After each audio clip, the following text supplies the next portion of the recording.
Hey, welcome back to Missions Life Chronicles, episode 2. Yeah.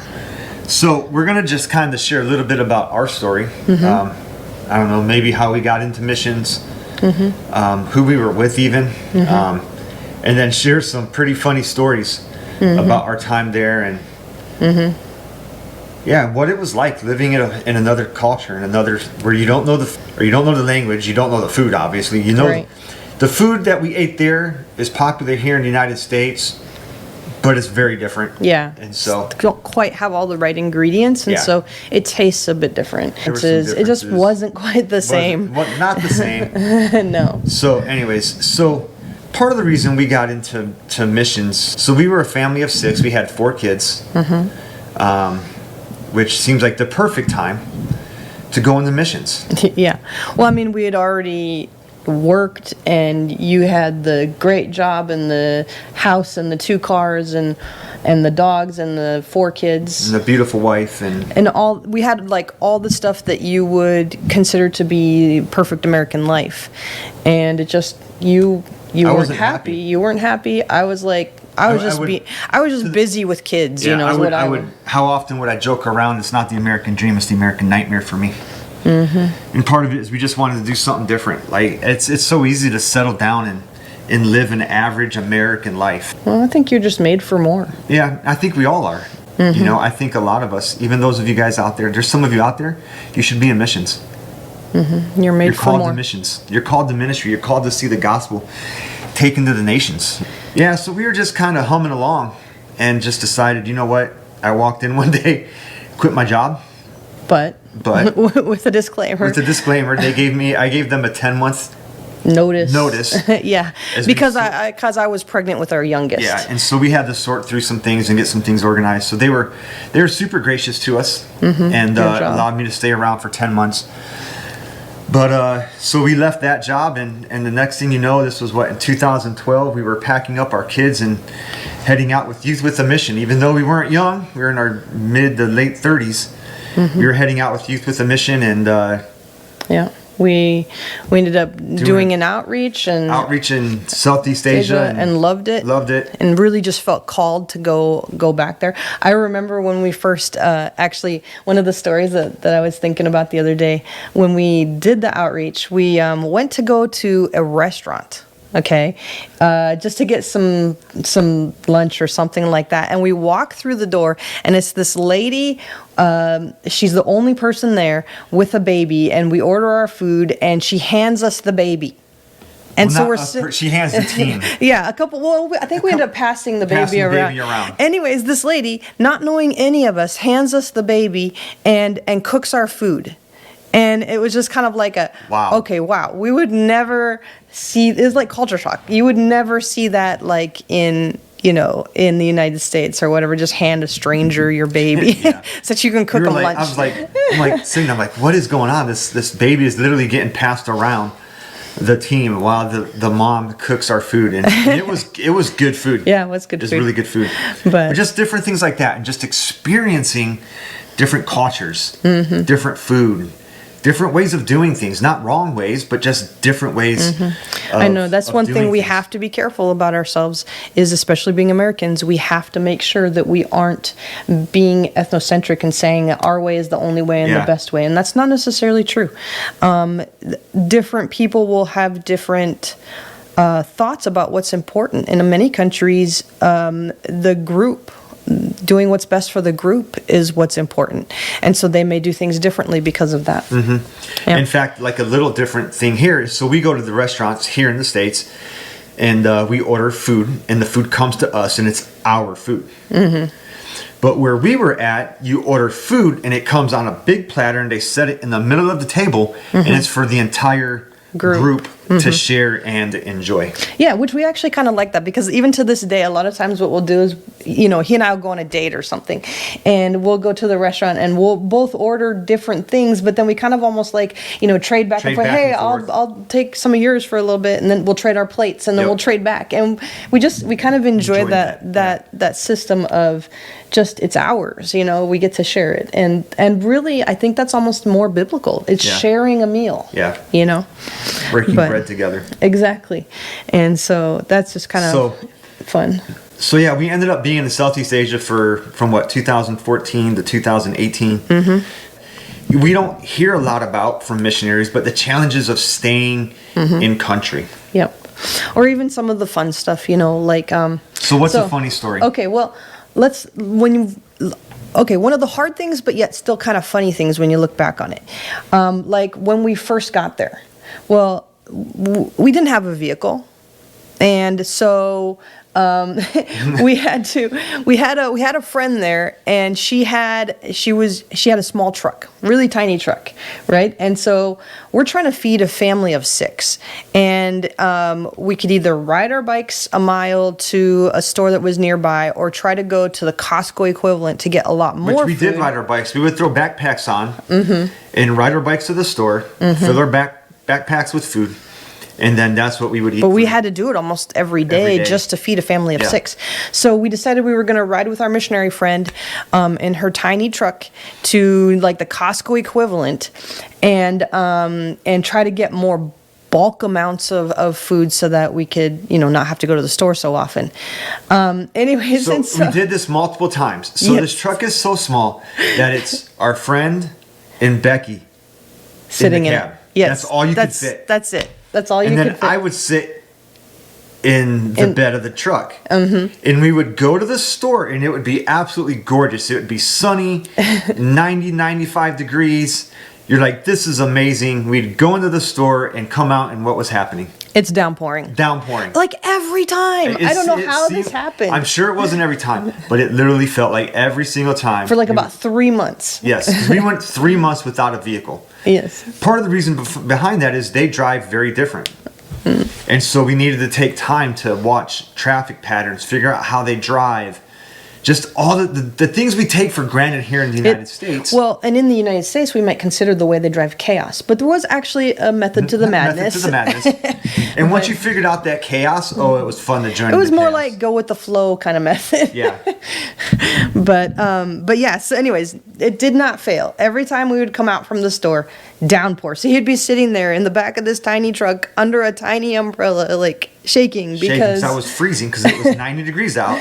But you're doing 120 clicks down the freeway, right? Which is about 65 miles an hour, right? And you're cold, and you're soaked, and you're soaked to the bone. Yeah, exactly. And so yeah, but it's like every time. It was so funny. I mean, it was funny for me. It wasn't as funny. It wasn't funny at the moment. I laugh about it now. But I mean, one of the things that was hard about when you first moved there, you don't know the language. You can't like even read. You can't read. It's actually, it was fairly nice to have some people that were helping us when we first got there and things like that. But yeah, I mean, you can't read roads. Well, some of the road signs were also in English, but like advertisements.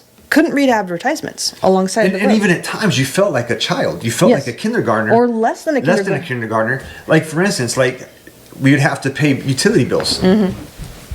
And here in the United States, even back in 2014, you could, here in the States, you'd get your electric bill, you'd get an email, and you would go up online and you would pay your electric bill. Well, you couldn't do that there. You had to take your electric bill to 7-Eleven and pay your bill at 7-Eleven. Exactly, but how would we have known that? I mean, that's totally completely different than how we would do it.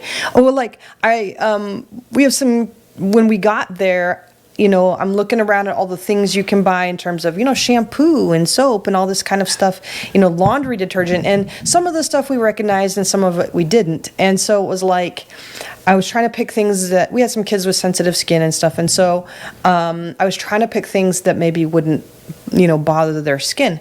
And so I found a laundry detergent and found out it didn't bother their skin. So I was like, okay, great, this is good. And so the next time we went to buy it, he's like, well, what was it called? I'm like, I don't know, I can't read it. It's the blue one with the lightning bolt on it. So Forever. We still don't know what it actually said because the font was really hard to read. Yeah. It was the lightning bolt laundry detergent. Exactly. The blue laundry detergent with the blue bag with the lightning bolt on it. That was our laundry detergent. And that's how we figured out our laundry detergent. And just funny little things like that. So here's a funny story. Now I remember, and I hope I don't steal. That's fine. That's fine. Okay. So we get there, and we're going out with this friend, and we're going out. I think we're going out for coffee. Or we're I thought we were going to the store or We're something. going to the store or something. Yeah. And so she pulls into the parking lot, and she pulls directly, so all the cars are parked this way.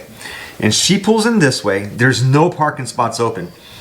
And she just stops, turns off the car, and starts to get out behind these other vehicles that are parked. And we're like, whoa, whoa, whoa, what are you doing? Like, what you're gonna block these vehicles? And she's like, no. It's fine. It's fine. You leave it in neutral.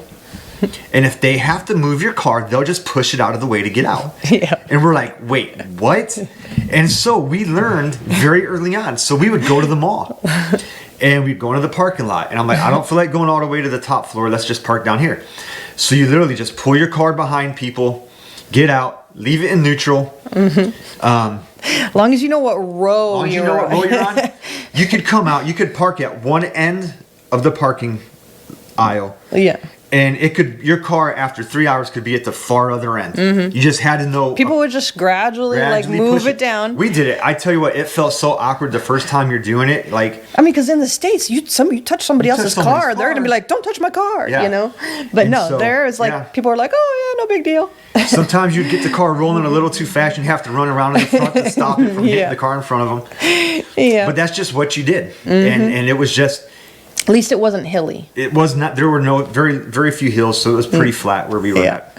But just little things like that. It was, yeah. It's just funny. It was quite not funny. not what you would expect for something like No. here. Yeah, it's interesting too. Like one of the funny stories that we talk about quite a lot was just in terms of the way things are different in one place than another.